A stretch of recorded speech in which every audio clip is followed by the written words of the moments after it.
지금 벌써 상반기 6달이 훌쩍 지나갔습니다.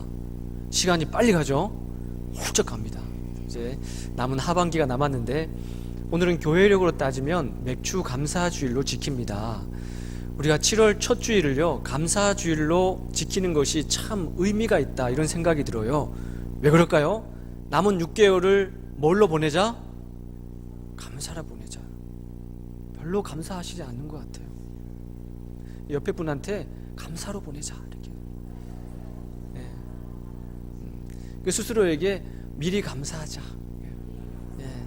미리 하나님께서 우리에게 베풀어 주실 은혜를 바라보고 미리 감사하자.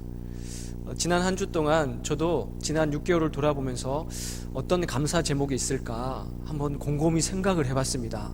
6개월 동안 내가 뭘 감사할까? 오늘 또 주일날 말씀도 감사에 대한 말씀을 함께 나눠야 되는데 어떤 감사가 있을까 이렇게 생각을 해봤는데 떠오르지를 않는 거예요. 감사가요. 왜 그럴까 생각해 봤더니 제 마음의 문제더라고요. 제 마음이 딱딱하게 굳어져 버렸더라고요. 제가 교회 온 지, 우리 동영교회로 온 지 얼마나 됐다고. 그새 첫째 감격, 그때 감격, 감사를 잊어버리고 냉랭하게 식어져 버린 제 마음을 보면서 참 사람이 이렇게 간사할 수 있구나.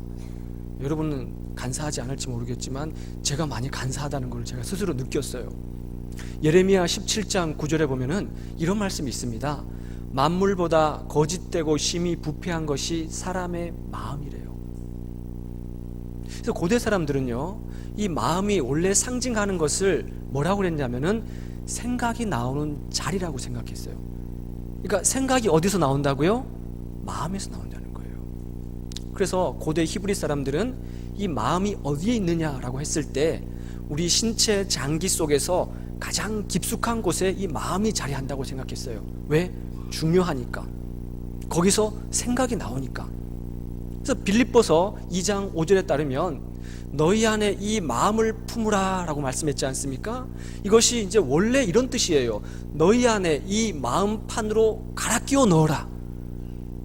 우리의 마음판이 부정적인 마음판이면 부정적인 생각이 나올 수밖에 없어요. 부정적인 생각이 들면 우리의 말과 행동이 또 부정적인 말과 행동밖에 나올 수가 없어요. 마음은 생각을 결정하는 자리입니다. 근데 이 마음이 어떤 마음으로 변화되어야 되느냐? 우리의 인간의 노력과 의지는 바꾸기가 어렵대요. 그래서 뭐라고 성경은 말하냐면 갈아 끼워 넣으라는 거예요. 싹 갈아 끼워 넣어라. 오늘 우리가 예배를 드리면서 하나님께서 우리에게 만약에 우리의 마음판이 부정적인 마음판이 있다, 불평과 원망하는 마음판이 우리 속에 있다, 하나님께서 주시는 새로운 마음판으로 갈아 끼는 은혜가 있기를 바랍니다.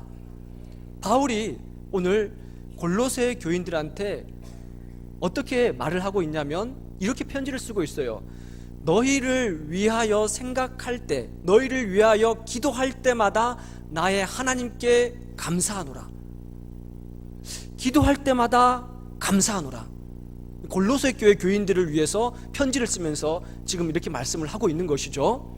이 바울의 표현입니다. 바울이 즐겨 쓰는 표현, 기도할 때마다 감사한다. 빌립보서 1장 3절에 따르면 생각할 때마다 감사한다. 제가 이 말씀을 묵상을 하면서 뭘 느꼈냐면 기도가 사라지면 감사가 사라지는구나 느꼈어요. 여러분, 기도가 사라지면요 모든 것이 사라져요.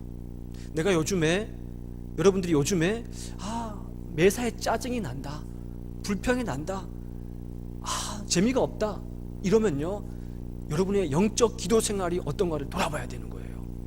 기도가 사라지면 감사가 사라지는 거예요. 기도가 사라지면 모든 것이 사라져요. 기도가 사라지면 하나님이 드러나야 될 자리에 내 자신이 드러나게 됩니다. 기도가 사라지면 어느샌가 딱딱하게 굳어져 버린 내 마음을 보게 돼요. 마음이 딱딱하게 굳어지면 감격이 사라집니다. 매사의 불평과 불만이 감사가 사라진 그 자리를 대신 차지하게 돼요. 나의 기도 생활이 어떤가? 돌아봐야 된다는 거죠. 오늘 이 본문의 말씀은요, 바울이 골로새 교회에 편지를 쓸 때 바울은 지금 어떤 상태에 있었냐면 감옥에 갇혀 있는 상태였어요. 무슨 바울이 살인을 저질렀나, 강도를 저질렀나, 무슨 심각한 범죄를 저질러서 감옥에 갇혀 있는 것이 아니고, 바울은요 복음을 전하는 그 이유 하나만으로 감옥에 갇혔어요. 몸이 묶여 있는 거예요. 매여 있는 거예요. 자유로운 몸이면 골로새 교회 가가지고 이 골로새 교인들이 어떻게 사는지를 보고 확인하고 할 텐데, 매여 있으니까, 감옥에 갇혀 있으니까 골로새 교회로부터 오는 소식을 들을 수밖에 없었어요. 그래서 오늘 본문의 4절에 따르면 이렇게 말하지 않습니까? 너희 예수 그리스도 안에 있는 너희의 믿음과 성도들에 관한 사랑을 들었다 그랬어요. 들었다. 바울이 들은 거예요. 누구로부터 들었냐면 오늘 본문 1장 7절에 보면 에바브라에게 이 소식을 듣게 되었어요. 너희가 에바브라에게 배웠는데, 이 에바브라가 8절에 봤더니 성령 안에서 너희의 사랑을 나에게 전해줬다, 그렇게 얘기를 하고 있습니다. 바울이 감옥에 갇혀 있어서 자유로운 상태가 아니기 때문에 에바브라라고 하는 사람이 바울에게 와서 골로새 교회 교인들이 지금 이렇습니다 라고 전해줬다는 겁니다. 근데 바울이 이 소식을 전해 듣자마자 뭘 했냐면 기도를 했어요. 기도요. 골로새 교인들을 위해서 기도를 했습니다. 교회 여러분, 여러분들은요 언제 감사하십니까? 기쁜 소식을 들으면 감사하지 않습니까? 예를 들어서 여러분의 자녀 중에 누가 서울에 돈 벌러 갔다고 생각해 보시죠. 아들이 서울에 돈 벌러 갔어요. 그 어느 날 전화가 왔어요. 어머니, 제가 이번에 월급을 많이 받았고요, 이번에 승진했고요, 아주 좋아졌어요. 다음에 내려가면 아주 맛있는 거 사주고요, 이번에 명절에 내려갈 때는 꼭 제가 결혼할 여자친구 데리고 가서 인사를 할게요. 그런 소식을 들었다고 생각해 보세요. 기분이 어떨까요? 별로 여러분 기분이 안 좋아 보이는 것 같은데 기분이 좋을 것 같아요. 우리는요 좋은 소식을 들으면 기분이 좋잖아요. 감사하잖아요. 감사하다. 근데 바울은요 골로새 교인들로부터 그런 소식을 들은 게 아니었어요. 감옥에 갇힌 상태에서 바울이 골로새 교회로부터 들려오는 소식이 뭐냐면 교회가 참 어려움에 처해 있다, 이런 소식을 들었어요. 골로새 교회는요 바울이 직접 세운 교회가 아니었습니다. 사도행전 18장 19장에 따르면 바울이 에베소라는 지역에 가서 전도를 했습니다. 이 에베소라는 지역은 어디냐면 여러분 지중해 저 북쪽에 에게 이런 게 아니고요, 큰 바다예요. 에게해라는 바다가 있었는데 이 바다 동쪽에 있는 해안 도시, 그러니까 그때 당시는 소아시아 에베소라는 항구 도시가 있었어요. 지금은 터키에 들어가 있지 않습니까? 이 에베소로부터 내륙으로 동쪽으로 한 180km 정도 들어가면 옆에 골로새 동네가 있었어요. 골로새라는 도시가요. 근데 바울이 에베소라는 큰 항구 도시에 복음을 전하고 있을 때 거기서 누구를 만나냐면 골로새에 살고 있던 에바브라라는 사람이 에베소에 온 거예요. 그래서 에바브라가 에베소에서 바울을 만났어요. 에바브라가 바울을 통해서 복음을 듣고, 주 예수 그리스도의 복음을 듣고 이 복음을 가지고 자기가 살던 골로새를 간 겁니다. 그래서 거기에다가 골로새 교회를 에바브라가 세웠어요. 그렇게 추정을 합니다. 근데 이 골로새라는 도시가 어떤 도시였냐면 혼합 도시였어요. 우리도 요즘에 다문화 시대에 살지 않습니까? 그때 당시에 이 골로새 원주민들이 거기에 살고 있었고, 그 당시 로마가 세상을 지배하고 있었기 때문에 그리스, 로마, 헬라 이방인들이 거기에 이주해 와서 또 많이 살고 있었어요. 그리고 예루살렘에서 나라를 잃고 쫓겨난 예루살렘 유대인들이 그 골로새에서 살고 있었어요. 그러니까 이민족, 소민족이 섞여서 살던 도시가 혼합도시였습니다. 근데 문제는 뭐냐면 사람이 들어오면요, 사람만 들어오는 게 아니라 그 사람이 가지고 있는 종교가 들어와요. 사상이 들어오고 난잡한 종교 의식 행위들이 들어오게 됩니다. 이 교도의 풍습이 같이 들어오는 거예요. 이것이 문제가 되는 거예요. 여러분, 우리나라도 지금 예멘에서 난민이 왔다고 해서 지금 논쟁이 되고 있지 않습니까? 제주도, 인천, 부산에도 이렇게 분산시킨다는 얘기를 하고 있는데, 여러분, 우리나라도 나라를 잃어봤기 때문에 나라를 잃고 떠도는 사람들의 아픔을 우리는 알고 있어요. 우리 조상들이 겪었습니다.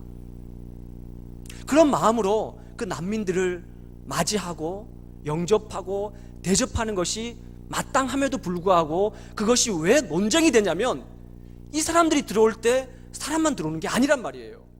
그들이 가지고 있는 종교가 들어오는 겁니다. 그들이 가지고 있는 사상이 같이 들어오는 거예요. 그래서 유럽에서 이 난민들을 맞이했을 때 그들의 종교 때문에 나중에 심각한 문제가 발생하는 겁니다. 근데 무슬림이잖아요, 이슬람이잖아요. 지금 모르겠지만 이것이 나중에 큰 문제가 되는 거예요. 사람이 들어오게 되면 그 사람이 가지고 있는 종교가 들어옵니다. 사상이 들어와요. 그래서 이 지금 골로새 교회는 뭐가 문제였냐면, 에바브라를 통해 가지고 골로새 교회가 세워졌는데 숱한 외부로부터의 위협에 노출되어 있었어요. 헬라 철학이 들어오고, 헬라 사상이 들어오고, 헬라 종교가 들어오고, 유대교의 손할례당이 들어오고, 이런 숱한 외부의 위협으로부터 골로새 교회가 노출되어 있었다는 얘기예요. 이것이 심각한 문제가 됐다는 겁니다. 우리가 읽지 않았지만 골로새서 2장 8절 이하에 보면은요, 그때 어려움이 쭉 해서 기록되고 있습니다. 누가 철학과 헛된 속임수로 너희를 사로잡을까 주의하라. 바울이 지금 그렇게 말하고 있어요. 골로새 교회의 철학과, 헬라 철학과 헛된 속임수가 너희들을 사로잡아가지고 너희들을 유혹한다는 겁니다. 미혹한다는 거예요. 이것은 사람의 전통과 초등학문을 따르는 거라, 이렇게 말해요. 그리스도를 따르는 것이 아니다라고 바울이 단호하게 이야기를 하는 겁니다. 이것이 차츰차츰 골로새 교회에 들어와서 골로새 교회에 심각한 문제가 된 거예요. 그래서 바울이 감옥에 있으면서 골로새 교회로부터 들려오는 이 소식을 듣고 뭘 했냐면 기도했다는 거예요. 어려운 소식을 듣고 기도하지 않을 수가 없잖아요. 바울이 기도하면서 뭘 하냐면 감사를 해요. 교회 여러분, 우리가 어떤 어려운 환경에 처해 있더라도요, 기도하게 되면 기도를 통해서 그것이 감사로 바뀝니다. 아멘. 감사로 바뀌는 거예요. 바울이 첫째 여기에서 뭘 감사를 하냐면, 오늘 본문 3절에 봤더니 이렇게 말하고 있습니다.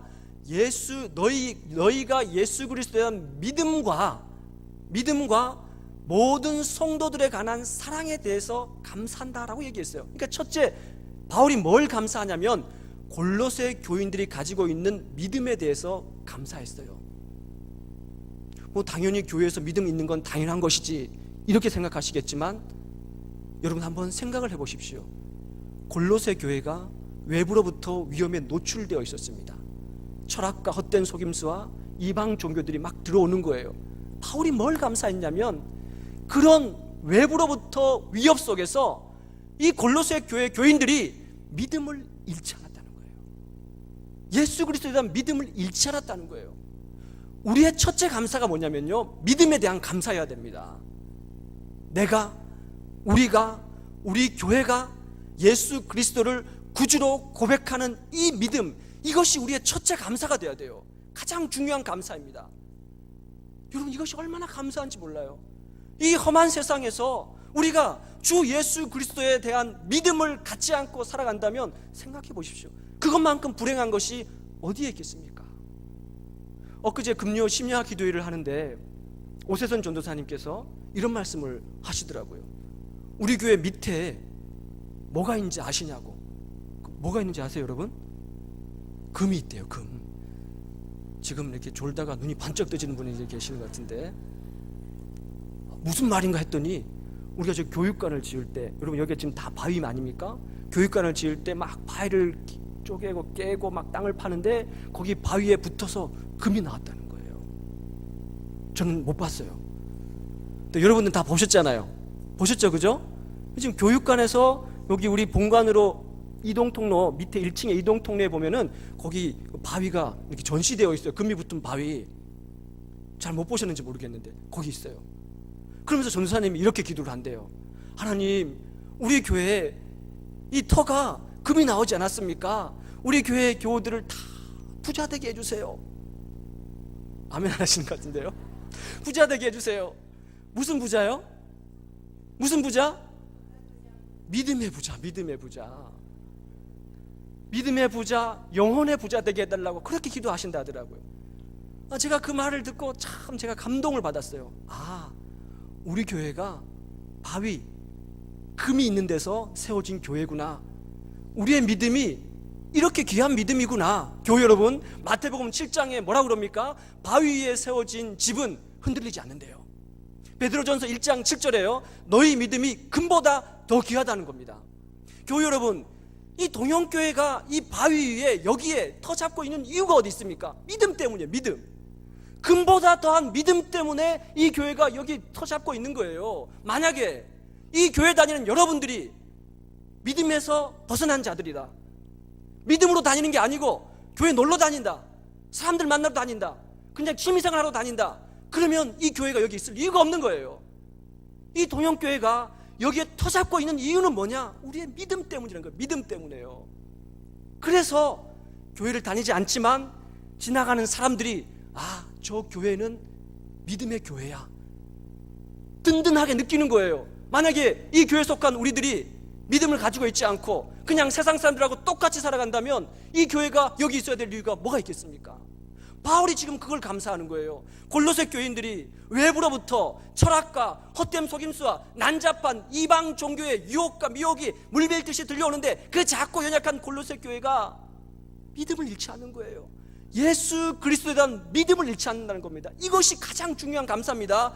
분명해요. 여러분, 앞으로 시대가 가면 갈수록 믿음 지키며 살아가기 어려운 시대에 우리가 놓이게 돼요. 여러분, 자녀들을 보십시오. 여러분, 지금 학교 다니는 아이들을 보십시오. 믿음 얘기 안 합니다. 그래서 이 믿음 지키는 게 더 중요한 거라는 거예요. 바울이 고백하는 겁니다. 너희가 그런 어려움 속에서도 믿음을 잃지 않았구나. 이것이 바울의 첫째 감사입니다. 우리 교회가 바로 그런 든든한 믿음의 반석 위에 서야 될 줄도 믿습니다. 둘째, 바울이 뭘 감사하냐면 오늘 본문에 봤더니 모든 성도들에 대한 사랑 때문에 감사하다고 그랬어요. 이게 또 무슨 말일까요? 너무 당연한 얘기를 하고 있잖아요.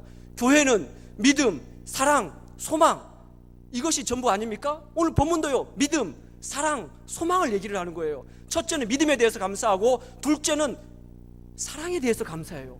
왜 그럴까요? 골로새 교회가 외부로부터 위협이 쳐들어올 때 골로새 교회 교인들이 나눠주지 않았어요. 분열하지 않았다는 거예요. 사탄이 이것을 노리는 겁니다. 사탄은요, 교회에다가 문제를 던집니다. 교묘하게 문제를 거기다 던져놔요. 이단들이 교묘하게 침투해서 문제를 일으킵니다. 나눠지고 갈라지고 분열하는 거예요. 이것이 사탄이 노리는 거예요. 골로새 교회 교인들은 외부로부터 숱한 어려움이 침입해 들어왔는데 이것을 무엇으로 이겨나가냐면 성도들 간의 사랑으로 이것을 이겨나가는 거예요. 이것을 감사한 겁니다. 교회 여러분, 우리가요, 어떤 어려움이 외부로부터 또 안으로부터 발생한다 하더라도 성도들 간의 사랑이 있으면 이겨낼 수가 있습니다. 건강한 교회다, 건강하지 않은 교회다, 판가름하는 기준이 바로 여기에 있어요. 고린도 교회가 있지 않습니까? 고린도 전서 후서 골로새 교회보다 얼마나 크게 컸겠습니까? 교인들이 또 얼마나 많았겠습니까? 고린도 전서 16장, 고린도 후서 13장, 16장, 13장에 걸쳐서 고린도 교회 보내는 편지예요. 바울이 왜 고린도 교회에 편지를 보냈겠습니까? 고린도 교회는요, 영적이라고 하는 사람들이 있던 교인들이었어요. 영적이다, 나는 영적이다, 나는 성령의 은사가 많다, 병 고치는 은사가 있다, 나는 방언을 받았다, 나는 예언을 한다, 성령의 은사를 받았다는 사람들이 많이 있던 곳이 고린도 교회였어요. 그런데 그런 고린도 교회가 문제가 발생하니까 다 나눠집니다. 사분오열 다 나눠지는 거예요.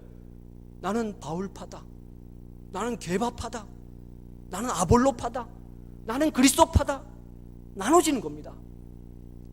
제가 부산에 와서요, 참 많이 들었던 이야기가 무슨 이야기냐면 분쟁하는 교회들이 참 많다는 소식을 들었어요. 여러분, 우리 주변에요, 분쟁하는 교회들이 참 많이 있어요. 지금도 분쟁하는 교회들이 많이 있어요. 그런 소식을 들으면은 얼마나 마음이 아픈지 몰라요. 왜 교회가 분쟁하게 될까요? 왜 교회가 나눠져서 싸우게 될까요? 노예 법정으로 가고 총회 법정으로 가고 세상 법정으로 가고, 왜 교회가 하나님의 사랑과 하나님의 믿음과 이걸로 똘똘 뭉쳐드는 것이 교회인데 왜 이렇게 분쟁을 하게 될까요? 서로를 용납하지 못하기 때문에 그런 겁니다. 내 것이라고 생각하기 때문에 그래요. 교회가 내 것이라고 그러니까 놓지를 못하는 겁니다. 목사가 놓지 못하고 장로님들이 놓지 못하고 서로 자기 것을 차지하기 위해서 싸우는 거예요.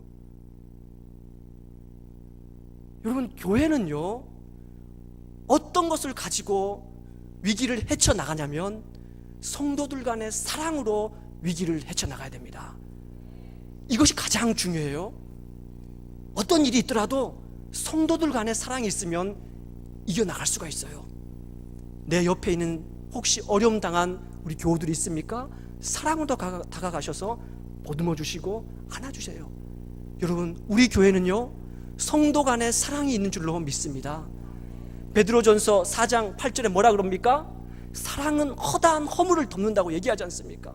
사랑이 이기는 가장 강력한 무기가 되는 거예요. 지난주 수요일 밤에 세계가 깜짝 놀랄 만한 일이 벌어졌지 않습니까? 어떤 일인지 여러분 아세요? 우리가 이겼어요. 어디를 이겼습니까?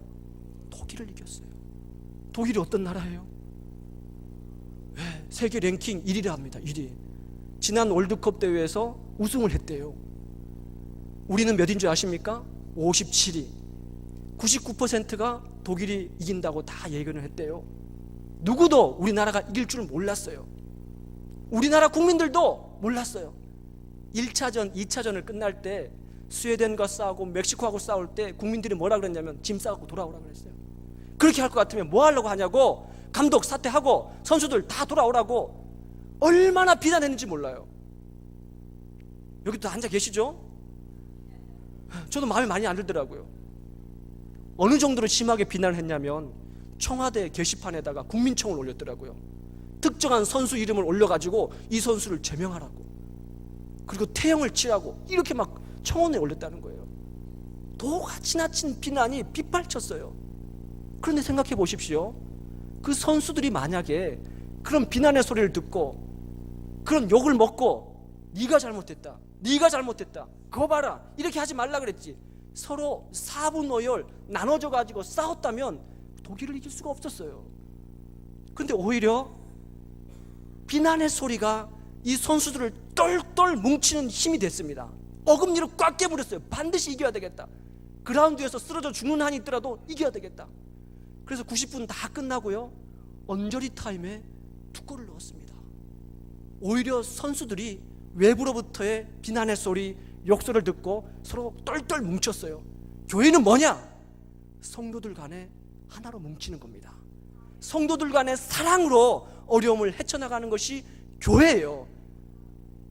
남을 향한 비난의 손가락을 나를 향해서 내가 그랬지. 성도에 관한 사랑이 바울이 감사한 거예요. 그 어려운 위기 가운데서도 너희들이 성도들 간의 사랑으로 이것을 헤쳐나갔구나, 그걸 감사한 거예요. 그럼 뭡니까? 믿음에 대해서 감사했고 사랑에 대해서 감사하면 셋째는 뭐에 대해서 감사할까요? 소망에 대해서 감사하는 거예요. 그래서 오늘 본문 5절에 뭐라 그럽니까? 너희를 위하여 하늘에 쌓아둔 소망을 인하여. 여러분은요, 제가 지금 여기서 이렇게 막 목에 핏대를 세우면서 얘기를 하는데 별로 감격이 없으시죠? 저는 이 구절을 다 읽으면서 너무 감격스러웠어요. 하늘에 쌓아둔 소망. 나는 비록 이 땅을 살면서 이 땅에 소망은 별로 쌓아둔 것이 없어요. 별로 가진 것이 없으니까. 여러분, 이 땅을 살 때 힘겹게 살아도 괜찮아요. 이 땅에서 부자로 살지 않아도 괜찮아요. 어렵고 힘들게 살아도 괜찮아요. 하늘에 쌓아둔 소망이 있다면 괜찮다는 겁니다. 바울이 골로새 교회 교인들을 생각하면서 뭘 감사했냐면, 너희들 지금 어렵고 힘들게 그 위기를 헤쳐나가고 있는데 괜찮다. 너희에게는 저 하늘에 쌓아둔 소망이 있다. 여러분, 소망은 어디에 쌓아두는 겁니까? 땅에 쌓아두는 게 아니에요. 소망은 하늘에 쌓아두는 겁니다. 너희를 위하여 하늘에 쌓아둔 소망 때문에 바울이 지금 감사하는 거예요. 제가 전에 있던 교회 담임 목사님, 지금은 원로 목사님이 되셨죠. 그 목사님께서 종종 우리들에게 했던 말이 있어요. 당신은 하늘 통장에다 저축한다는 말을 자주 하셨어요. 땅의 통장이 아니고 하늘 통장에다가 저축을 한다는 거예요.